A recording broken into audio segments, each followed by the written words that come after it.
So this Ford Mustang review has some pros and cons to the fact that I filmed it last summer. When I came away that day, I had just a few extra thoughts that kind of sat and landed with me, and I thought, oh, I wish I'd said that. So I'm gonna voice over a few little bits. And I said there were cons to it being last year. Honestly, I'm the only person that's gonna really care, but it was the last video I shot before investing £800 in really high quality microphones for the exhaust, for the engine bay, all new 4K high dynamic range action cams all round. So it's the last of my last generation of production quality. Let's crack on.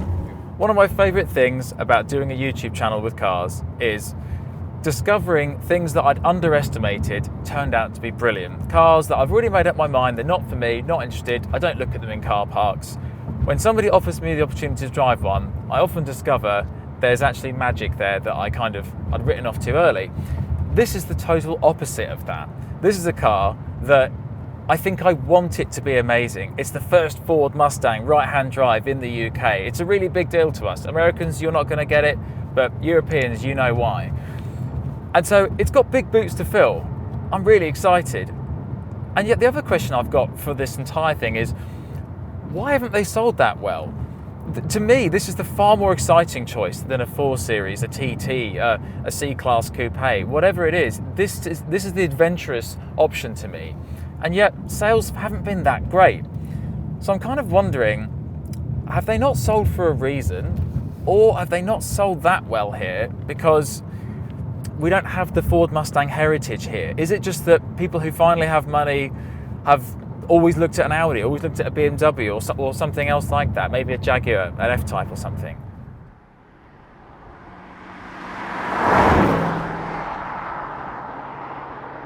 What's it like being in a Mustang? What's it all about? Well, personally, I absolutely love this interior. I sat in one of these quite a long time ago, and I'm so bored of the design language of a lot of the German cars. They're not bad in their own right, but I've seen them forever. I'm very, very used to them. And they've not really progressed and changed much over the years, particularly BMWs haven't really adapted much. Mercedes do seem to reinvent themselves very frequently, which is refreshing. But coming into here anyway, I love these vintage nods back to old school Mustangs. I love the little switchgear down here, these little rocker switches, the use of chrome, and this kind of meaty, chunky dashboard arrangement you got here. I can't speak for the interior quality of the early ones. I understand they weren't quite as good as the facelifts in 2018, but from what I can see here, I'm happy with it. The digital gauges, I absolutely love. There's so much customization here. You can change the volume of the exhaust upon startup. You can play around with all sorts of things on there and really customize it to your liking. I love it. I think it's a nice mix between old and new. The seats are pretty comfy. I wouldn't call them the comfiest seats in this particular spec, but they're not bad. I could easily do 6+ hours with no complaints. I do love the fact that most of these specs come with cooled and heated seats as well. I've seen people talk about side bolstering not being too generous, but I'm going to say something unpopular here. For the American market, I think they need to be a little bit wider sometimes. It's practical. There's a lot of space. There's a big ass boot. I'm happy. At 22.5K, this gets you into the 2015s. Now, there's an extensive list of changes from 2015 into 2018 when they brought out that 2018 facelift. A lot of them are around safety, new kit, CarPlay, revised suspension, slightly more power. If you're not fussed about those things, the 2015 is still a fantastic shout. And yes, it scored 2 stars on the safety rating, but that's not a mid-2000s 2 stars. They've updated NCAP and how it works now. So that'll be down to things like pedestrian impact and how many driver's aids do you have to help you avoid a crash. Around 2018, you're going to get 27.5, 28K gets you a full service history, one of these. And I think this is really more where I see most buyers of a Mustang, is actually having that kind of 30K budget and looking for something that makes them laugh and has just bags of personality, even if the interior is not as nice as an Audi or it's not as refined as a BMW on a long drive. So to give you an idea of the sales, by the way, in America, in the first 5 years of being on sale of this generation, something like 460,000 units sold. Europe in that same period was about 50,000. Compare that to a 4 Series and you're at 311,000. So you don't really see many of these on the road. And I think a part of me wants to finish this video by saying, go out, be adventurous and get one of these. But I shouldn't pass that judgment until I've actually driven it properly. That's why we're here. So it's a really unusual thing to have a 5-litre V8 in Europe and in the UK. People are quite often a bit too fuel conscious, and fuel's expensive here if you're watching from America. So you don't really get these. I'm not going to talk about the 2.3 EcoBoost in this review, because I don't think I can really fairly pass judgment on that until I've driven one. The current impression is I don't see the point, because I think if you're going to have a Mustang, it has to be a proper 5-litre one. But you know, there are people who buy diesel Audi TTs and things, so there's people out there who it's for. This is what the heart and soul of a Mustang is about. This massive, loud, fun, grumbly engine.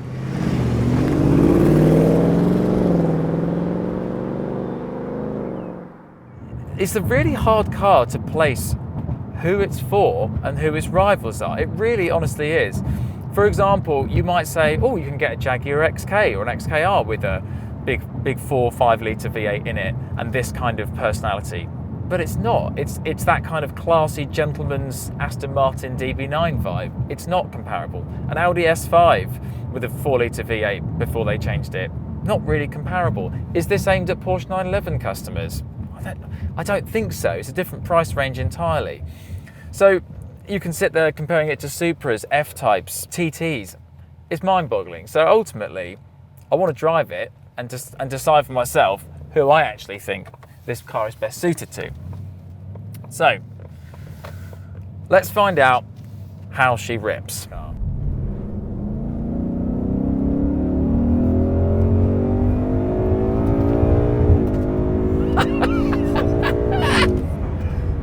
Good gravy. The short answer is fun. Thanks for watching. Like and subscribe. If you're looking at a 2015 one of these, power begins around 410, 414 brake horsepower, depending on where you're reading, to be honest. And it kind of stretches over the facelifts, 2018, 2020. It moves very slightly. You've got Performance Pack 1, Performance Pack 2. Let's just say that outside of special editions, you're looking at up to 450 horsepower. So plenty. And if you're one of those people with 410, I don't think you're going to be missing out that you haven't got 40 more brake, let's be honest. So I've seen some unkind things written about this gearbox. It's a 10-speed. Some basically say with 10 gears, it's just changing too frequently. It's interrupting what's going on all the time. And given that it's not ZF smooth and not as fast as a DSG, it doesn't just do it seamlessly. Well, I can understand and I can agree it doesn't feel sophisticated and up to the standards of modern gearboxes. Even Kia's own unit in the Stinger is completely seamless, and you forget that's not a known branded gearbox. That said, is this a bad gearbox? No, it's not bad. I do think having 7 or 8 gears would make more sense. It's probably an emissions thing, I'm not sure. One of the criticisms of the manual is that it's very, very, very long gearing. So you're talking second gear can get you to 80 miles an hour. With my own money, I think I'd go and drive the manual and see how it makes me feel, but just having that clutch and playing around and rev matching myself and that feeling you get when you drop a gear down one and you know you're about to floor it, there is just a little excitement there which is hard to emulate with an auto.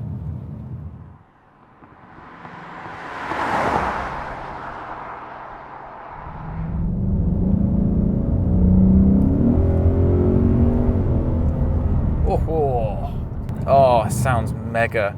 It really does. I've seen a couple of different places say this is a 1650 kilo car and others say 1800. Let's call it somewhere in between. It's quite a big lump, but that 5-litre V8, 450 odd brake, is having a perfectly easy time of it. It's not going to drive and feel confidence inspiring like a Cayman or something kind of smaller and more squat than this, but I don't think this was the car that you ever bought because you thought you were going to throw it into Ben's hard. It's a GT car with massive muscle. just starting it up, I just started laughing. I was grinning before we'd even got into it. And there's not many cars where you start it up and it just makes you chuckle, makes you excited to get in. And looking at the comments from owners and speaking to Toll, the owner, it's still one of those things, 2 years plus on, it makes you grin all the time. You're still talking about how fun it sounds and the epic noise.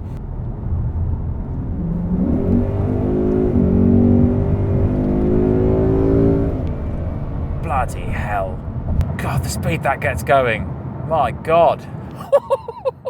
So one of those really frustrating life is unfair moments happened to the owner just before recording. We were supposed to record this sooner and somebody vandalised the car, which is, I think, one of our worst nightmares, isn't it? Your pride and joy left out, you come back and some little bag has keyed it up and scratched it to oblivion. He went on to go and buy dash cams front and rear, and ones that could do the automatic parking mode, and when they sense movement, they turn on and all that kind of jazz. And so really, if he'd had those sooner, he would have caught the faces of the little cheeky monkeys that did it. I've witnessed some mad things. I've caught a rollover on camera with my really low quality one, hence why it was so bad at the time.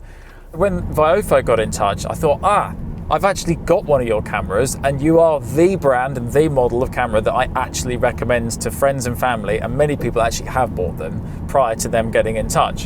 So I thought, yes, good, I actually would back that. I'm not paid for this video.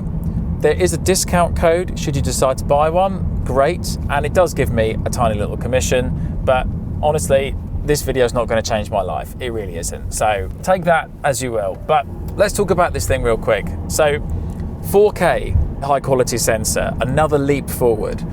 60 frames a second with the 4K. You want a fast moving object to have a sharp and clear number plate, basically. 30 frames a second, it's not going to do that. When your headlights are bouncing off of somebody's number plate in front of you, at night time, it can often come back as a completely white sheen. You can't really make out the details.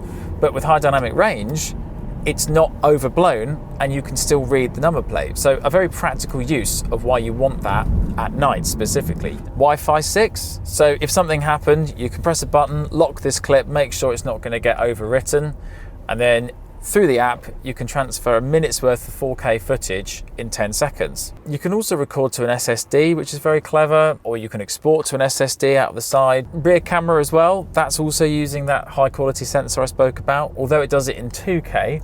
Yeah, I mean, overall, I've been really, really happy with the quality. So yeah, I'd say if you can afford it, go for the big boy, you know, get the proper one and just have yourself fully covered should you need it. But if you can't, don't bother with the unbranded random cheapo things. I've seen a friend's, which was a really cheap one recently in her car, and it was like filming through a milk bottle. It was an absolute joke. If you decide to go away, do some research, and then you decide to buy the camera, please do remember to come back to this Mustang review and find the code on screen now and in the description, because it will... Oh, Dashcam! Look at that! Just nearly saw a crash. My point exactly. I was already on the roundabout. No, you weren't. I would have been able to say that person was at fault. Let's talk about the actual driving dynamics of this. So, actually one of the first things I noticed beyond the engine was just how bitey and, I'm not going to say aggressive, but just how instantaneous the brakes are. Right at the top of the pedal, they're already doing that to you. Listen on the move with global. Why has that happened? I'm not sure. Forum 827's got a lane up. Oh, have you got traffic alerts on? I've really enjoyed this steering. It's immediate, it's direct. It doesn't kind of, the wheel's not filling you with information like an old school hydraulic car does, but it doesn't feel numb and void either. And this entire time, it's got a nice meaty heft to it that matches the feeling of it being a muscle car. I'm loving instantaneous throttle response. I've kind of forgotten driving a lot of turbocharged cars of late, just how great it feels to have a proper naturally aspirated car that's just instantly ready to go. I have to say, the surprise for me so far is the size. It feels huge when you walk around it, that very, very long bonnet. I thought it was going to give me this feeling of being a wide American car and all that kind of stuff. But I do feel like I'm shrinking into it all the time actually, and it doesn't feel that massive now that I'm here. I still stand by my comments that overall as a layout, I don't think it's what inspires me to throw it around kind of precarious Welsh roads. But if I wanted to go on an epic road trip to mainland Europe or Scotland or something, and there was going to be great roads when you get there, I mean, this would be such a great car to get there in, and you're not gonna have a bad time in this because you wish you were in something else. Round here, there's not the best places to truly lob a car around, and I don't really want to discover what this car is like on the limit on these roads. But at most speeds, it feels more agile than I thought it was going to.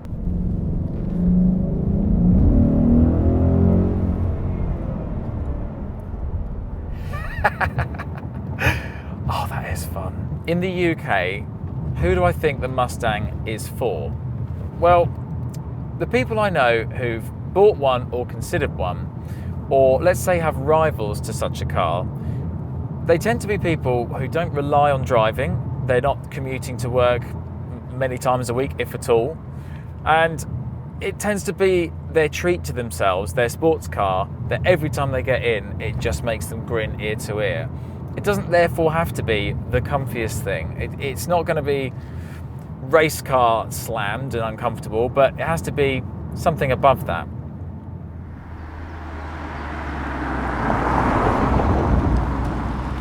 So what do I think of the Mustang now that it's been 8 months and I've driven many other cars, especially some in the same kind of price bracket that you actually would consider buying?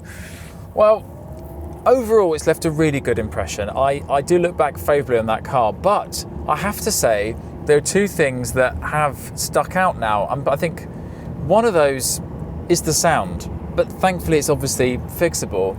It's not really the Mustang's fault, but now because of EU emissions and EU sound emission things you're not allowed to break, that car was expecting it to be a lot louder in there, and my friend Tom, who came in the back and came for a passenger ride, he's also said, yeah, I really expected it to be a lot louder. I was a little bit disappointed. So it's a canvas waiting for you to put your mark on it, the Mustang. If you put a nice exhaust and a better intake on it, it's going to sound how you imagined, and it's going to sound wonderful. As for the gearbox, the more time goes on, the more that I remember it as being a bit crap, to be honest. And I think, ironically, I'm going to say here, from what I read, it seemed exaggerated how bad it was. And I thought, oh, that's classic car journalist stuff, like you spend too much time driving other things. And yet, whilst I think the degree to which people moan about it is not justified, I am kind of ironically coming down a little bit in the same camp there.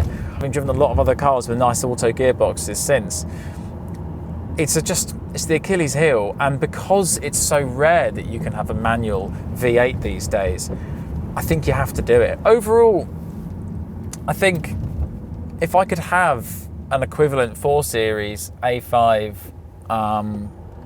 C-Class coupe, that kind of thing, as much as I really do enjoy the luxury of cruising around in a Volvo and having all sorts of kind of refinement and quiet in the world and all that stuff, in that sector, if I was up for a high running cost engine of a car, it's got to be the Mustang. I think it just appeals to the inner child in all of us that life is short and you should get something that's exciting. And in the UK, it's just a part of the car world that we've never really had access to, is a decent muscle car in right-hand drive.